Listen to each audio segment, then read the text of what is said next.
You're at a bar. It's June. Every screen is showing soccer. People are losing their minds over a game between two countries you've never heard of.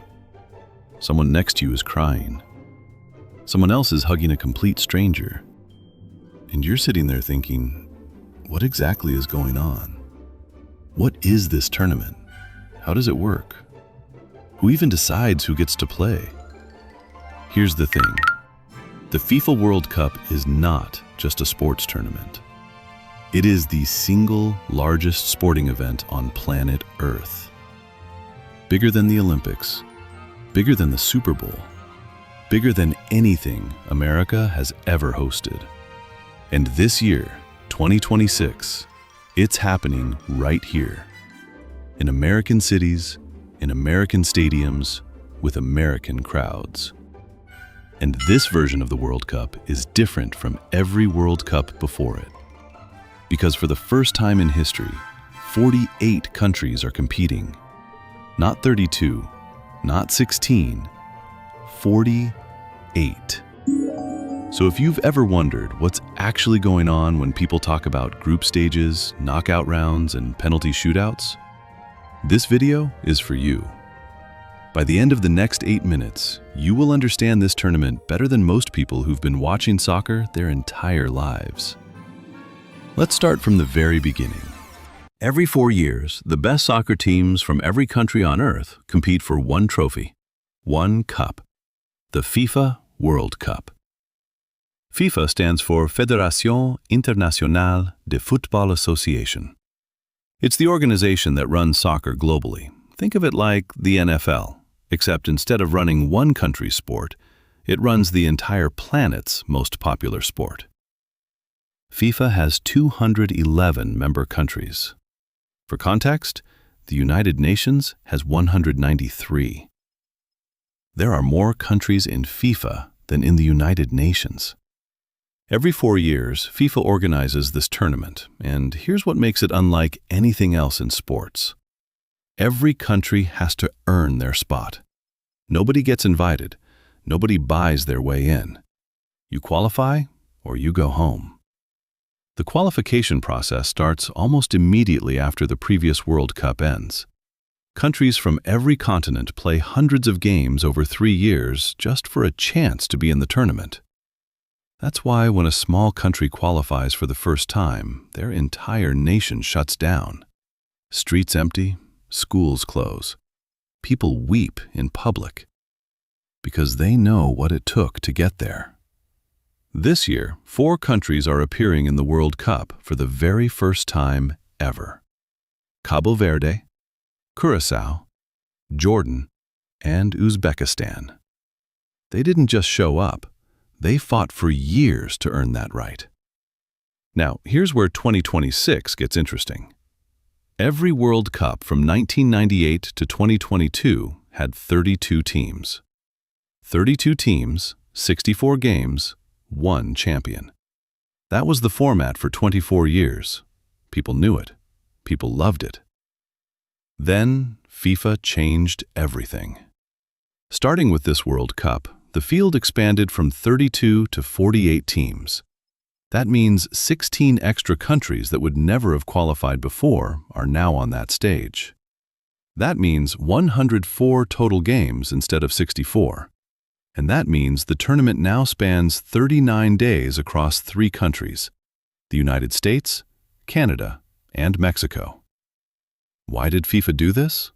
The official reason is to give more countries a chance, more representation, more of the world involved. And that's partially true. A country like the Philippines qualified for the first time because of expanded slots in Asia.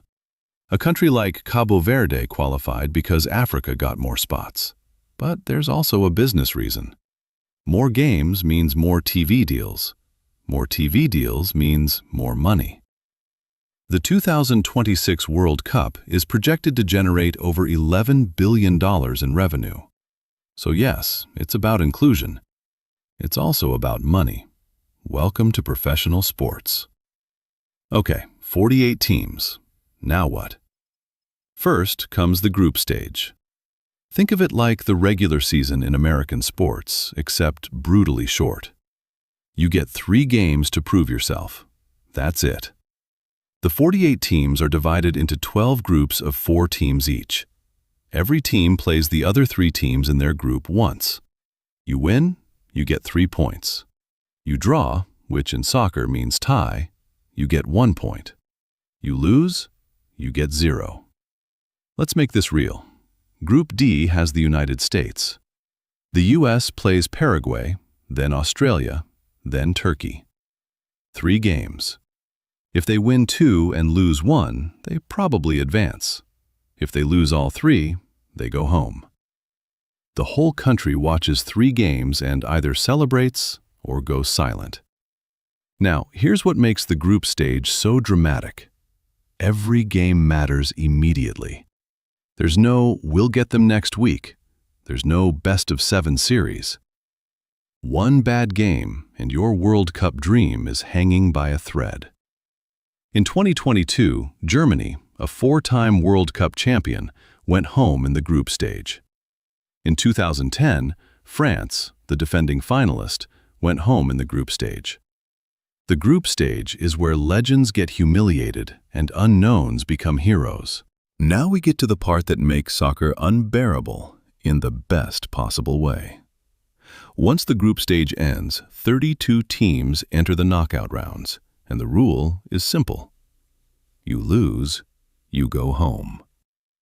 No second chances, no wild card, no best of 3. 1 game, done. It starts with the round of 32. Winners advance, losers book their flights home. Then the round of 16. Then the quarterfinals, 8 teams left.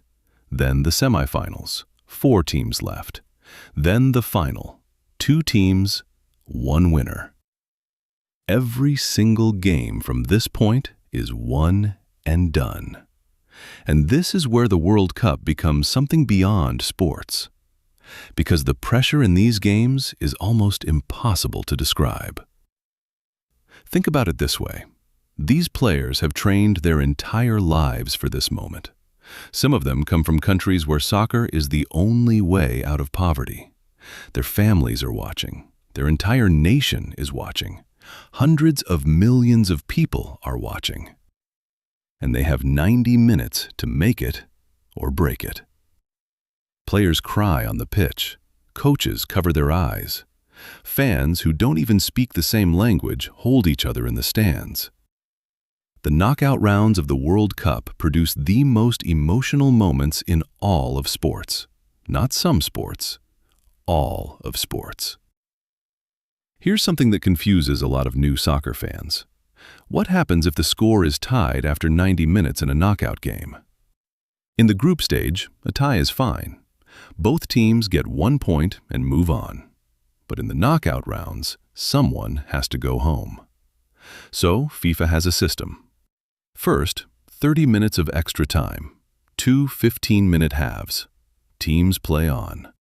If someone scores, the game ends. If it's still tied after extra time, we go to penalties. And penalties are the most dramatic thing in sports. Each team picks 5 players. Those 5 players take turns stepping up to a spot 12 yards from the goal. Just them and the goalkeeper. 1 kick. Sounds simple. It is not simple. The penalty shootout has ended World Cup dreams for some of the greatest players who ever lived. England has lost so many penalty shootouts that British people talk about it like a national trauma. Argentina's Lionel Messi, widely considered the greatest player of all time, lost a World Cup final in a penalty shootout in 2014. And then won the whole thing in a penalty shootout in 2022. The same moment that destroyed him once saved him 8 years later. That is the World Cup. After 104 games, after 39 days, after players have run hundreds of miles and coaches have aged 10 years in 1 month, 2 teams are left. This year, the final is on July 19th at MetLife Stadium in New Jersey, just outside New York City. One of the biggest stadiums in the world. Roughly 82,000 people in the seats. Over 1 billion people watching on TV globally. One game, 90 minutes, for everything. The winning country doesn't just get a trophy. They get to call themselves the best team on earth for the next 4 years. Their players become legends instantly. Their country celebrates for weeks. Parades, national holidays, streets full of strangers who become family for one night. And the losing team? They go home knowing they were 90 minutes away. Some of them will never get another chance. The World Cup only comes around every 4 years. A player who is 28 years old today will be 32 at the next one. Will they still be good enough? Will they even make the squad? For some of these players, this is it. This is their one shot. That weight is in every single game, from the group stage all the way to the final. Now let's talk about why this World Cup is different for Americans specifically. The U.S. has hosted the World Cup once before, in 1994. It was a massive success, but American soccer wasn't ready to take advantage of it. The U.S. went out in the round of 16, and the moment passed. This time is different. American soccer has grown enormously. The MLS now has 30 teams and real international stars. A generation of American kids grew up watching the sport. The national team has genuinely talented players, and the country is hosting. There is enormous pressure on the U.S. team this time around, not just to win games, but to capture the imagination of a nation that has never fully embraced soccer. If the U.S. goes deep in this tournament, quarterfinals, semifinals, the final, something could permanently shift in American sports culture. Soccer could stop being the sport kids play and become what it is for the rest of the world. The sport that stops everything. So here's how it all works. 48 countries earned their spot through years of qualification. They're split into 12 groups of 4. Everyone plays 3 games. The best 32 advance. Then it's one-and-done knockout soccer until 2 teams are left standing in New Jersey on July 19th. Simple on paper, absolutely chaotic in reality. Because this isn't just a tournament. It's 48 countries bringing everything they have. Their history, their pride, their best players, their wildest hopes, and putting it all on a grass rectangle for 90 minutes at a time. People who have never cried watching sports will cry watching this. People who don't care about soccer will find themselves unable to look away. The World Cup doesn't ask you to be a soccer fan. It just asks you to watch. And then it does the rest. The 2026 FIFA World Cup starts June 11th. You now know exactly what's going on. Welcome to the beautiful game.